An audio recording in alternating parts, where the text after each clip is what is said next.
Hello, this is the Dreadweaver. Prepare yourself for an evening of horrifying tales that will weave webs of terror in the darkest corners of your mind.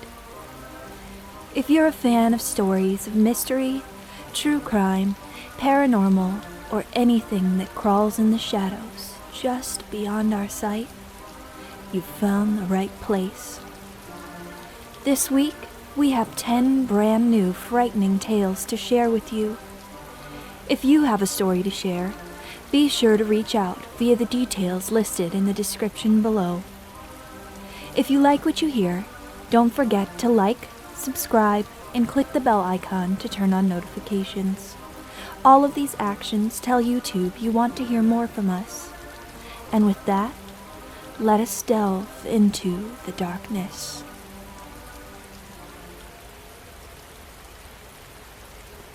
Story 1. A Stranger at the Door by Height Acrobatic 1066. It was around 2006, and my brother and I were about 12 years old. We were at my dad and stepmom's house in the afternoon, and it was around 3 p.m., so it was still broad daylight. My brother and I were the only two people home, because my dad, stepmom, and younger siblings were in a nearby town for their youth soccer game. The two of us were lounging in my dad's room, which was located at the back of the house, and watching a movie when we heard a knock on the front door. My brother and I grew up with our single mom, and we were latchkey kids, so being home alone and having people stop by wasn't concerning or weird for us, especially back in those days where it was more common for friends to drop by your house to see you if you were home, since not every kid had a cell phone to get in touch. But on this day, we were at my dad's house, like I said, and didn't know anyone in the neighborhood, so the knock at the front door was weird since none of our friends or relatives lived nearby to come over randomly. Both of us wanted to ignore the knocking and wait for the person to go away. But being latchkey kids in a house where it wasn't normal for people to stop by unexpectedly, my instinct was to go make sure the door was locked. We sure as hell knew better than to go and make our presence known, and damn sure weren't going to open the door. But in my mind, there was no getting around one of us going to make sure everything was locked. I knew my brother and could tell that he wasn't going to do it, so I volunteered because it was an overwhelming priority. I got up and stealthily crept down the hallway leading from my dad's room to the front door. There was a window next to the door, so I crouched around and very carefully peeked between the blinds before reaching out and twisting the door lock as silently as I could. It was unlocked, so I'm glad I went to check. When I peeked out the window, I saw a middle-aged man, slim and tall but not huge, and bald on the top, with some short salt and pepper hair wrapping around the sides of his head. He had his hands behind his back. I can't recall if it was one hand or both, and in one of his hands was a metal object that I took for a knife, but to this day I can't say for sure what he was holding. He didn't see me looking at him through the window, or if he did, he at least didn't look at me and let me know that he knew I was there. The way the house was designed, the front door wasn't visible from the street because there were bushes and tall trees blocking it. My 12-year-old heart sank, knowing that this random guy was at the door with what I thought was a knife behind his back, or at the very least, a metal object that he felt was necessary to put behind his back. It was especially terrifying because I recognized it was actually not a super unrealistic fear, since the man would not be visible from the street, and therefore could hide something behind his back without worrying about neighbors or cars passing by and seeing him. This house would be a good target for someone looking to do bad stuff, since you'd be shielded from being seen. At this point, normal paranoia became full-on fight-or-flight panic mode. It was like a switch was flipped from, let me just go make sure this door is locked, to, holy shit, I think there's a guy with a knife at the door. I crept back to my dad's room and told my brother what I'd seen. He grabbed the house phone, I can't remember if there was one in my dad's room or if he had to go to another room, but before long he was speaking with my dad on the phone. My dad immediately instructed us to let his Rhodesian Ridgeback, Buddy, in from the backyard. Let me tell you, in a situation of pure terror, having a big loud dog was the only bit of hope and relief. Without Buddy there, I don't even want to imagine sitting in that feeling of terror without any hope of someone or something there to save you as a child, or at least give a sense of having a chance. From there, my brother and I locked ourselves in a bathroom by the front door. I'm not sure why we decided to hide in the closest room to the guy outside. From the inside bathroom, we called 911 while my brother clutched a kitchen knife, both of us ugly crying and struggling to get words out to the operator. While in the bathroom, I swear on my life I heard the front door handle being twisted around, which would have meant the guy was now trying to enter the house. The bathroom was like 7 feet from the front door, so I feel like I know what I heard.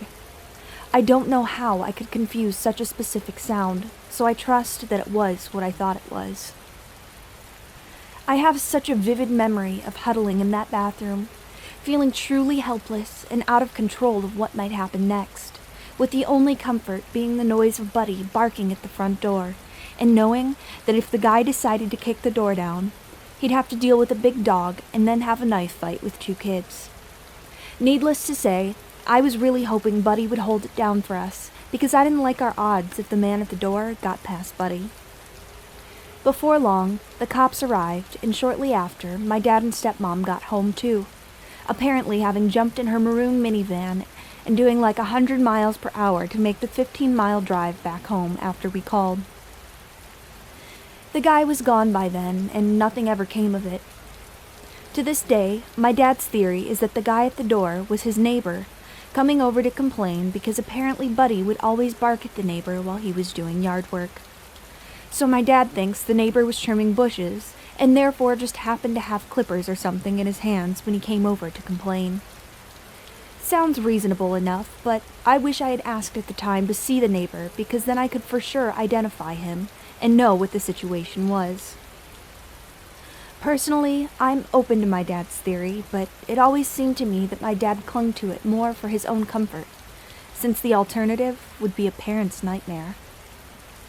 If it were the neighbor, though, some things don't make sense, like the guy conveniently showing up when no cars were in my dad's driveway, since he'd left to go to the soccer game like 20 minutes prior. Seems like coming over when it appeared nobody was home would be a weird time to expect your neighbor to answer the door. Or the guy trying to twist the door handle, like I'm pretty damn sure I heard. Not a very neighborly act, trying to enter someone else's home when they're gone. Either way, whether the threat was real or imagined by my brother and I, our experience was as real as it gets. What I learned is that, sometimes, perception really is reality, at least in your own mind. Like the feeling of thinking we were living in a nightmare was authentic and visceral because we believed we were living in a nightmare. What the explanation was, I can't say for sure, and it bothers me so much that I'll never know with certainty if we were that close to God knows what. No clue why my dad never followed up with the neighbor, but looking back, it seems pretty clear that the adults wrote it off as the product of kids' imaginations.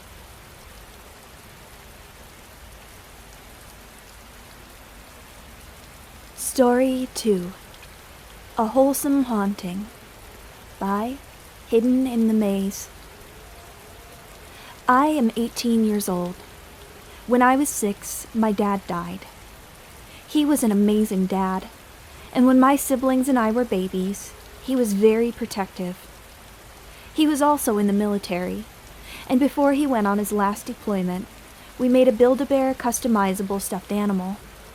When you squeezed the hand, it would play a recording of him singing "You Are My Sunshine," which he always sang to us at nighttime, or to calm one of us down when we were upset or hurt. When my dad returned from his deployment, the song wouldn't play. You could squeeze all you want, but it wouldn't play. We thought it was just broken because little kids break things. 2 weeks after my dad died, I fell down the stairs. From upstairs, you could hear my dad's recording play. It hadn't worked in the 2 years after he returned, and it suddenly worked now. My mom, my sister, and our brothers were all stunned. We tried to make it play again, but nothing. We thought it was just a fluke, some crazy coincidence. My sister's boyfriend broke up with her the next week. She came home crying. The moment she stepped through the front door, the bear went off. It kept happening. When one of my brothers stubbed his toe. When my sister smacked herself in the head with the cabinet door. Bright one, she is. For years, every time one of us was upset, you would hear the bear. It stopped a couple of years ago. We all figured that Dad decided we were all teenagers now and didn't need his protection anymore. My sister didn't go to college because of her disability. She's taking some time off to heal and figure out her own path. I am the second oldest. I just got my first college acceptance letter. I came in, tore the packaging open, and jumped for joy. We were all crowded around the kitchen when we heard it. The freaking bear. It hadn't gone off in years.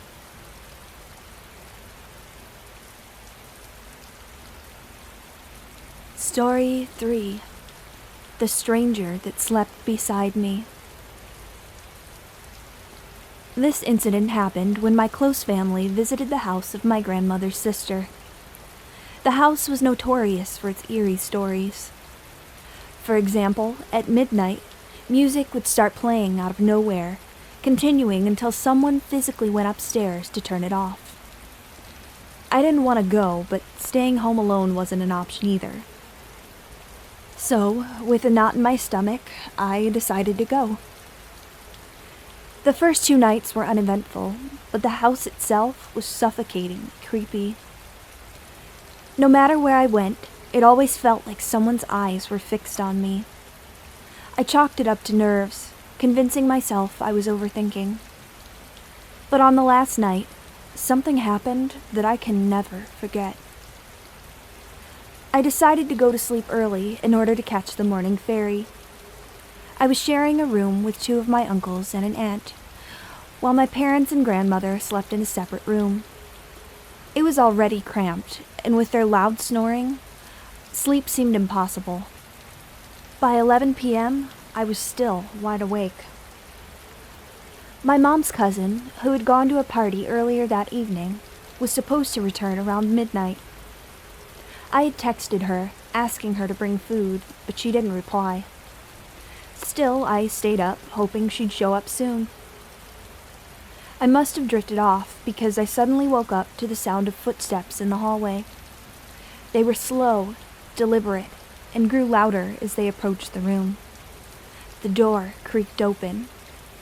My heart pounded in silence as a figure stood in the doorway, unmoving. In the faint moonlight spilling through the window, I could make out a dark silhouette. I froze, clutching my blanket until the figure finally stepped inside and walked toward me. It was my mom's cousin, or at least I thought it was. She was wearing a dark nightgown, her long hair cascading over her shoulders. Without a word, she slipped into the small space beside me. I whispered, "Why are you sleeping here? It's already so cramped." She didn't respond. The weight of her body pressed into the bed, and I could feel the cool strands of her hair brushing against my arm. Something about her silence made my skin crawl, but I convinced myself she was just tired, or maybe drunk from the party. I scooted over carefully, not wanting to accidentally bump her face since she'd just gotten a nose job. The room felt impossibly still as I lay there, eyes wide open, listening to the rhythmic breathing of my relatives around me. Somehow, I eventually fell asleep. The next morning, I woke up to my mom shaking me. "Breakfast is ready. Get up, we need to pack." At the dining table, I saw my mom's cousin and couldn't resist teasing her. "Next time, if you're gonna cram into our room, at least bring food. You know how hungry I was last night." She frowned, looking genuinely confused. "What are you talking about? I blacked out at the party and didn't even get home until this morning." I stared at her, trying to process her words. "Stop messing with me. You were literally in our room. You slept beside me." Her face paled. "I wasn't here," she said, her voice low. A cold dread spread through me. I turned to the rest of the family, desperate for answers. Everyone swore they'd stayed in their own rooms all night. My uncles and aunt had been fast asleep when I woke up. Feeling nauseous, I went back to the bedroom to pack my things. The bed looked exactly as we'd left it, except for one thing. On the pillow where she had slept was a single strand of long, black hair. No one else in the house had long hair. To this day, I still have no idea who, or what, slept beside me that night.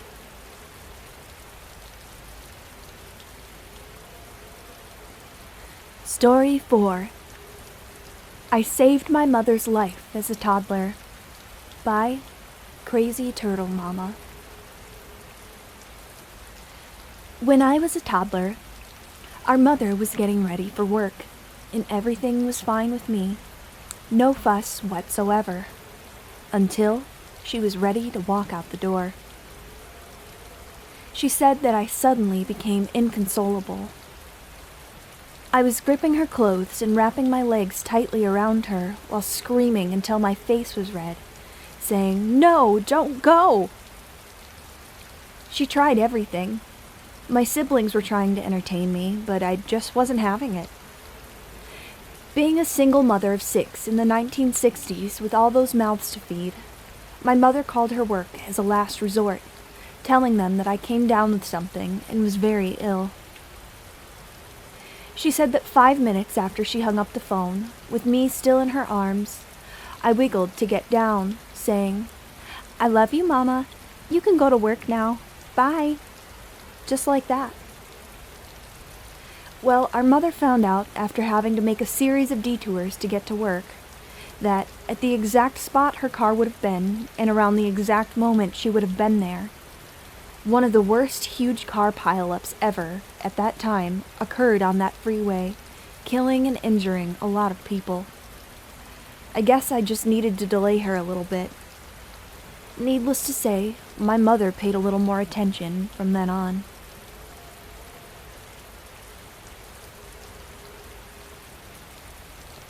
Story 5. The Phone Glitch. I work from home and often sit on my couch to do menial office tasks in the afternoons. I sit with a side table on my left and an organizer bin to my right. Since I do this so often, I have chargers laying just right, supplies on the side table, etc. I went to lift my phone a few minutes ago and stupidly grabbed it by the charger. It got snagged on the couch and ended up falling between the couch cushion and the armrest. Because of the way I heard it fall, and how loud it was, I actually thought that the phone fell all the way through the couch and onto the floor. I got on my hands and knees and looked under the couch. When I didn't see it, I realized that it had not fallen all the way through and was actually stuck inside the couch itself. After moving the organizer bin, pillow, and couch cushion, I could see a small hole where the phone must have fallen perfectly, allowing it to go into the couch. I attempted to stick my arm into the hole, but then had no choice but to rip the lining of the couch in order to get my hand close enough to the phone to grab it. I got my phone and cringed at the amount of crumbs that were attached to it. I wiped it off, plugged it back into its charger, and placed it on my side table, while mentally noting how close I had come to just damaging it, since it was delivered to me only 24 hours ago and is brand new. I then put my workspace and cushion back. I added a pillow to the side of the couch nearest the side table, so that nothing could fall back into the hole. I was thinking about how he was going to go about fixing the hole I had ripped in the lining when I reached for my phone on the side table. It wasn't there. I stood up and looked around, comically patting my non-existent pockets. I looked under the couch, in my organizer bin, everywhere. Then I dinged my phone with my watch, and I could hear it. It was inside the couch.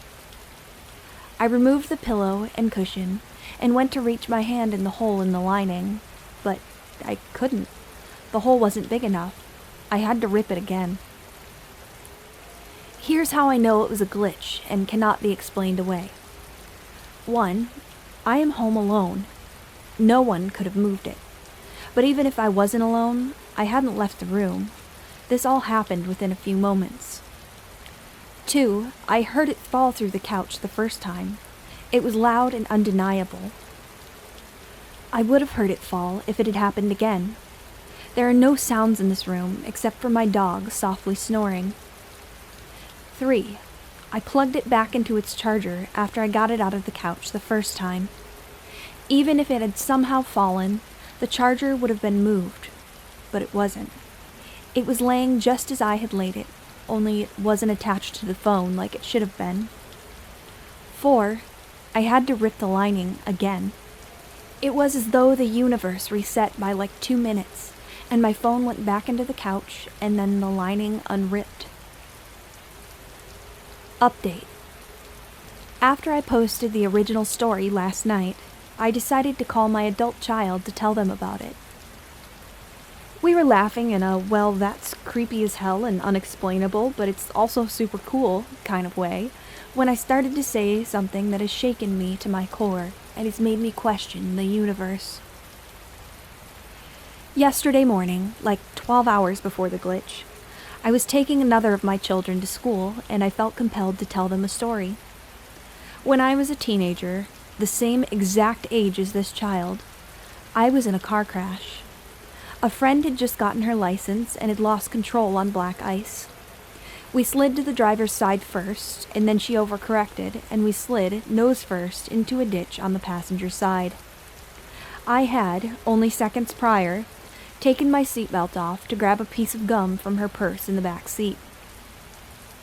I still remember the way my body crashed to the roof of the car and then back to my seat over and over as the car flipped end over end 4 times.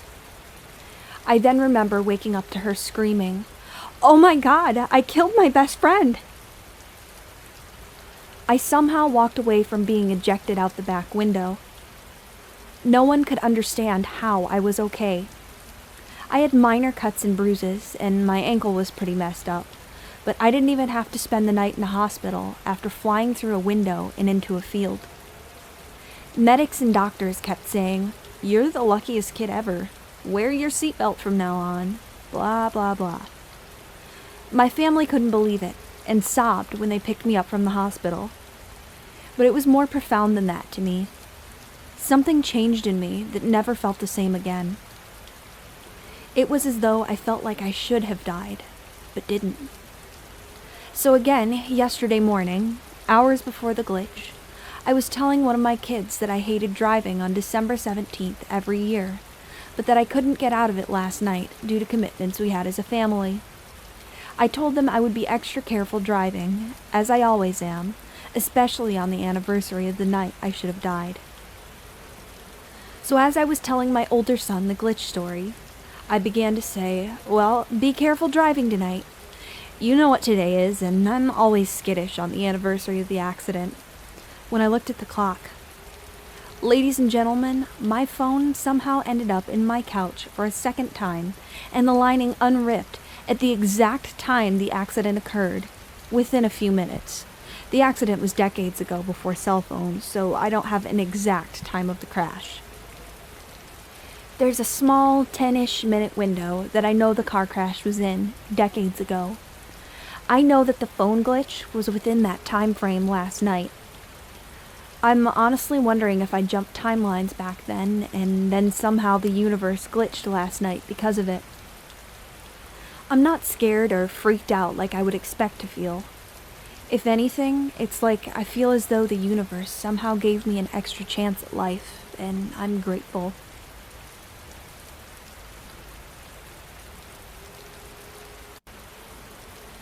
Story 6.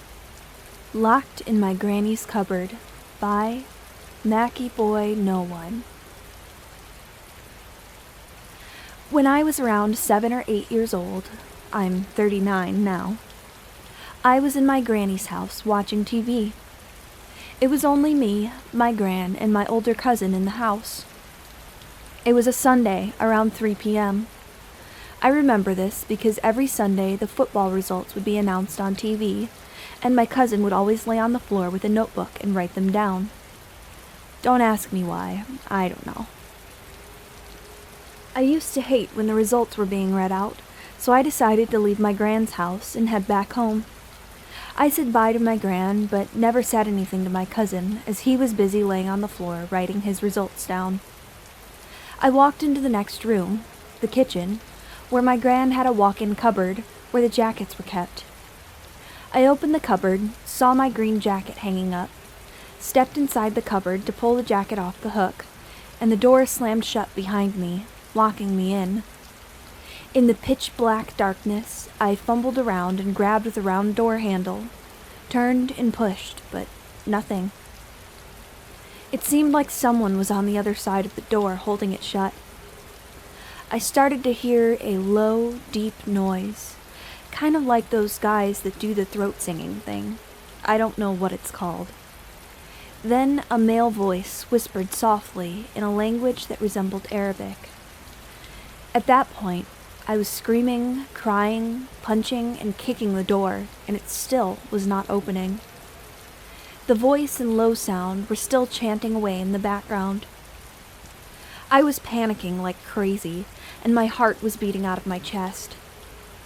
I then leaned on the door with my shoulder and pushed my feet on the back wall. Then, bang, the door flew open. I stumbled forward and fell on the kitchen floor, and no one was there holding the door. In my head, I was convinced it was my cousin playing a prank, so I ran back into the living room, and my cousin was still laying on the floor in the exact same spot, writing his football results down, and my gran was still sitting in her chair. They both looked like they hadn't heard a thing. My gran saw I was distressed and asked me what was wrong. I said nothing, put my jacket on, walked home, and never told anyone what happened.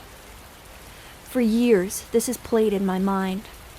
The whole event must have only lasted for 30 seconds or so, but inside there, it felt like a lifetime. I'm not a superstitious kind of person, but this 100% happened to me. I can't explain how I got locked in there, as there was never a lock on that cupboard door. It was only ever a round turn handle. But most of all, I can't explain that noise and voice I heard. I don't know if it was just my childhood imagination playing a trick on me or something, but to this day, I can't explain what happened. What do you guys think? Any help would be appreciated.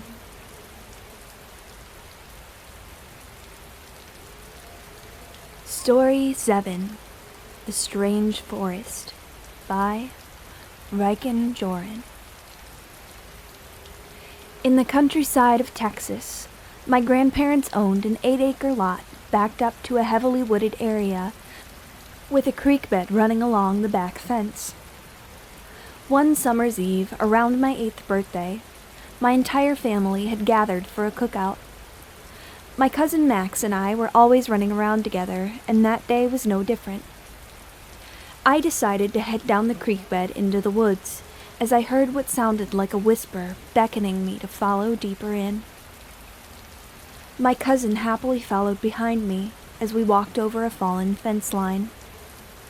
My cousin remembers vividly seeing a woman appear in front of me as I stepped over the last of the fencing. I continued walking obliviously as my cousin attempted to rush and follow me. However, he remembers the fencing seemingly reaching up and wrapping his ankle, causing him to fall into the mud. He says that I continued walking, despite him yelling for me to help him. He took a second to look at his torn-up ankle with the wire wrapped around it. Upon looking up, he said I was nowhere to be seen, and when my older brother came down the creek following his screams, he and my cousin claimed my footprints in the creek bed just stopped, just a few feet beyond the spot Max had last seen me. My entire family is adamant that I was gone for 4 hours. They had police scour the woods and dogs try to track me, but nothing went beyond the last footsteps I left in the mud. Upon my return, they were all terrified and worried that something had happened to me, but I didn't have a scratch on me. What I remember of the events after stepping over the fencing is hearing a distant song being sung by some soft feminine voice. The smell of wild berries and sweets, and a feeling of happiness increasing with every step. I found a small clearing and relaxed, eating wild berries and playing with some small animals that were like weird-looking cats, and then standing back up after what felt like a few moments. I looked around and saw movement of what seemed like dozens of people hiding behind the trees. I watched, slowly regaining my senses, wondering where my cousin went. I saw the path I came down, and as I started towards it, the environment started feeling more off, like it didn't want me to leave, like it was angry that I was even trying to leave. The movement of the people behind the trees began to increase, as if they were moving toward my exit to block me. I broke out running and managed to get out of the clearing, jumping over the fence line, before noticing how dark it seemed now, and rushing up inside the house. I was caught by my grandpa and grilled for answers as to where I had been, who was the woman my cousin saw leading me off, why I didn't stop and help my cousin, and what actually happened in the 4 hours I was gone. However, when I told them it felt like mere moments, my grandfather looked more concerned than anyone else. By the time we went back to my grandparents' home for my birthday party, my grandpa had already built up a new fence and fixed the fallen one down the creek. He had even planted some herbs and stuff that grew quickly over the fence line, sealing it off with vines and bushes. I've been back to their place once in the last few years. The new owners tore the fence and greenery out, opening up the creek again. As I went to drive off, I looked down the creek and saw a little girl coming back up to the property, and a strange woman in a hood standing just beyond where the fence used to be, smiling at me. Story 8. My Living Ghost Mom by Franklin 1117. Has anyone else experienced a spirit doppelganger type of thing? I may have the answer to what this thing actually is. When I was about 14, I saw my mom, who was very much alive. I had just come home from school alone, and I was eating in the kitchen. My brother walked in from getting off the bus, grabbed something to eat, and stood across from me at the sink while eating. All of a sudden, my mom walked into the kitchen, kissed him on his cheek, and walked past him into her room. I didn't think much of it because it was a normal interaction with my mom. The only thing that was weird was that my brother didn't fight it like he normally would. About a solid minute passes, and I get a phone call from my mom. She asked what we wanted for dinner, so I said, "Why didn't you ask us 2 seconds ago? You're really calling me from your room that's like 3 steps away?" Confused, she replied, I'm at Sam's Club." I was freaked out. I said, "What? Then who kissed my brother on the cheek?" My brother looks at me and said, "What are you talking about?" and looked at me like I was dumb. I told them what happened, and for that whole year I was obsessing about it. My brother said, "Yeah, right, you probably ate bad food or something." Fast forward to the following year. My other brother, who's the youngest, probably 9 at the time, comes up to me and says, I believe you now." I said, "What?" He said, "I saw the mommy ghost. Did you follow it?" I said, "No, did you?" He said he had, and I asked why. He said, "Did you think it was a ghost or Mommy?" I said, "Okay, that's a valid point." He said he was on his computer, which was right outside the kitchen at the time. He looked over, and my mom was doing the dishes. He asked what was for dinner, but she ignored him. He asked again, and again she ignored him, shut the sink off, and walked into her room. He was confused, so he went into her room after her and opened the door, but no one was in there. He said he felt all of his blood drain to his toes. He got so scared because he realized our mom was at the store. The last time I ever saw her was the year after. My actual mom was in the driveway. She had just come back from the store. I went outside to help her unload groceries, and she was on the phone, so I went inside and put the groceries on the table. When I looked up, bam, there she was, right in front of my face. It was my mom, 1000%. I saw all the pores on her face. Her clothes were the same. Her voice was the same. This time she talked to me. It wasn't about anything important, just happy talking about something random. I was confused at how she beat me inside the house. Maybe she walked past me silently and I didn't notice, so I brushed it off. I walked back outside to get the rest, and there my mom was, on the phone, in the same spot as before, by the trunk. I didn't look back into the house because I was so creeped out. I went up to her and said, "That's it, you have a twin in there. She's in there right now and just talked to me." My mom laughed, and she was freaked out too, and now everyone knows there was something we saw for sure. I ignored her though instead of pursuing her, and she never came back. I read in the book of Enoch that Nephilim spirits are the only spirits allowed to walk the earth. Everyone else's spirits are in a holding place. So they're here and like to mess with people because they like the attention. So if Uncle Johnny appears to someone one day, it isn't Uncle Johnny, it's a Nephilim spirit messing with your mind. Story 9. I Saw My Parents Doppelgängers by Megster333. I just joined this subreddit recently and figured I would post this story with the hopes that someone has experienced a similar situation or maybe has an explanation. I have had so many weird glitch in the Matrix experiences recently. This one happened to me, 22 and female, about a month or so ago. I've been thinking about this experience a lot recently, and a friend of mine recommended that I post it here. This experience has kept me up at night, and the more I think about it, the more unexplainable it gets. It was a Saturday, and I like to fill up my car on the weekend before the week begins. I was heading out to get gas, and before I left the house, I told my dad I would be back in a few minutes. I just needed to get gas down the road at my local Kroger, because it's 3 cents off the gallon. I have an overbearing dad who refuses to believe I know how to pump gas on my own, even though I've been doing it for over 6 years. I left the house to get gas, and as I mentioned, the Kroger is right down the road. I have to make a massive left turn to get into the area, so I like to drive all the way around to avoid that massive turn, making a 2-minute drive into a 7-minute drive. As I was making the drive, about 3 to 4 minutes in, I noticed my parents' car was approaching me and began driving close behind me in my rearview mirror. Their car is unique, as the color is a specific light grayish blue.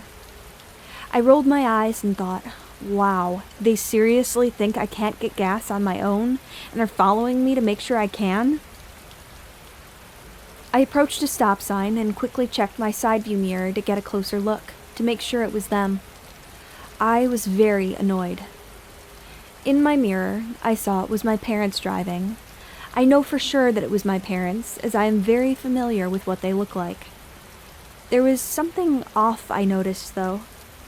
Their expressions were completely blank and just seemed empty. I can't explain it. It had to be my parents, but it was like all energy from them was gone. They looked like NPCs. I decided to shrug it off and kept driving the last stretch to Kroger. As I turned into Kroger, I noticed my parents were no longer behind me. I pulled up to a pump and pulled out my phone to check my parents' location. They were at home. There was no way they had enough time to make it back home from where I had last seen them on the road. I finished pumping gas and made my way home, still very confused by the encounter. Later that night, I asked my mom in a laughing manner, "Hey Mom, why were you and Dad following me earlier?" She looked at me super confused and said, "What are you talking about?" I explained what I saw on my way to get gas, and she replied, "Dad and I haven't even left the house today." My parents are incredibly religious, conservative, straightforward people and would not prank me like this. I know with absolute certainty they did not leave the house. So please tell me, who was following me?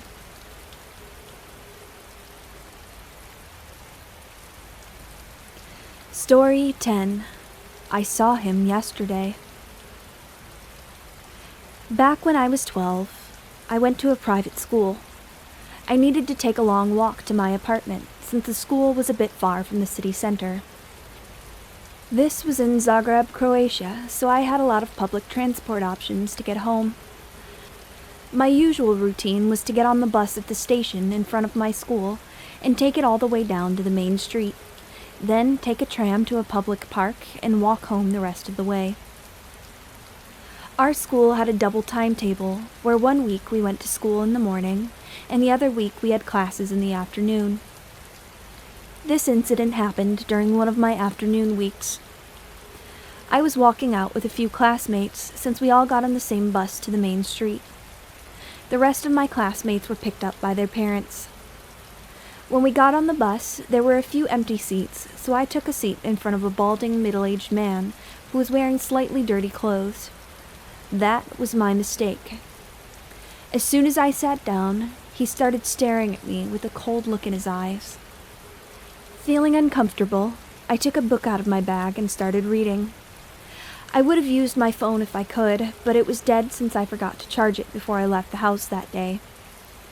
The guy did not stop staring at me the whole bus ride, to the point where I couldn't even concentrate on my book, but I refused to put it down because I was scared. I would have mentioned something to my classmates, but we were all spread out on the bus, and I was too scared to move. I don't know why, but I didn't want him to see that I was scared, thinking that maybe that would deter him. Or maybe I thought he was just staring at me for some stupid reason. When we finally got to our stop, my classmates and I all got off, and some of us headed to the tram station, while others walked away to their houses. The guy who was staring at me also got off with us, and he started tailing us while keeping a fair distance.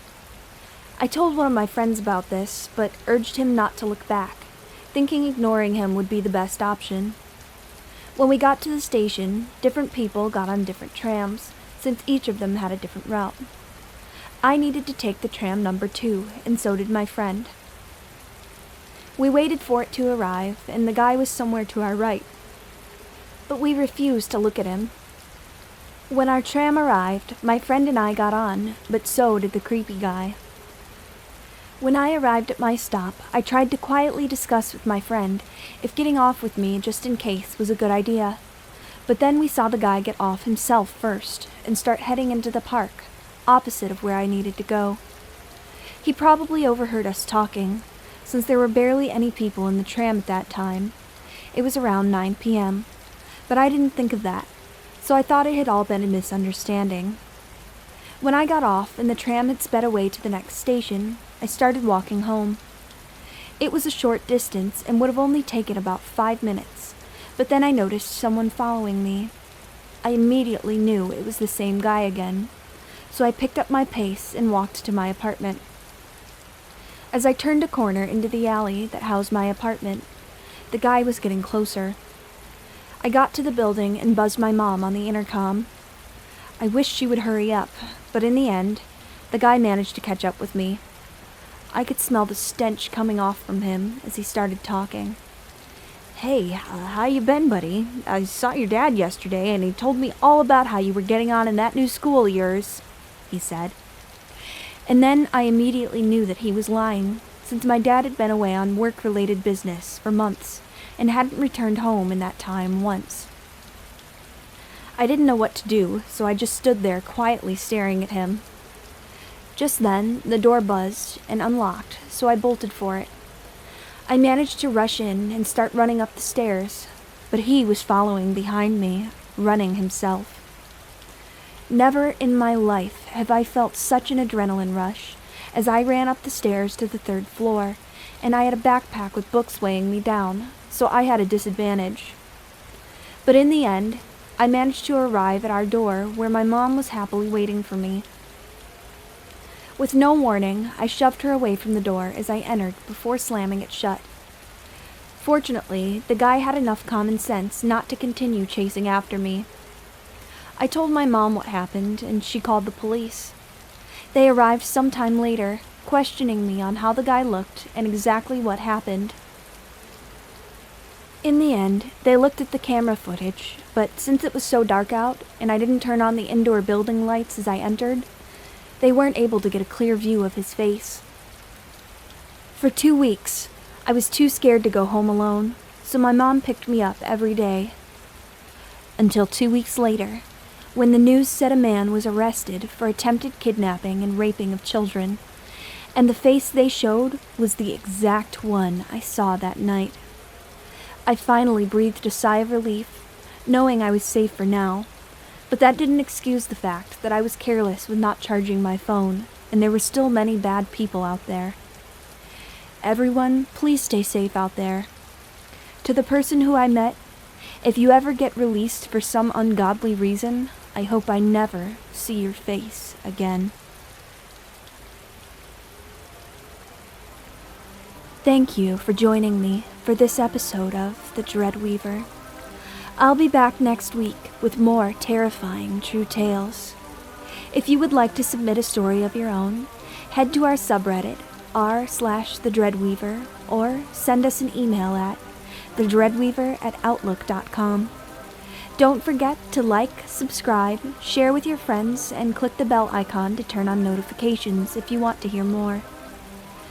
Until our paths cross again in the shadows, stay vigilant and beware the whispers of the night.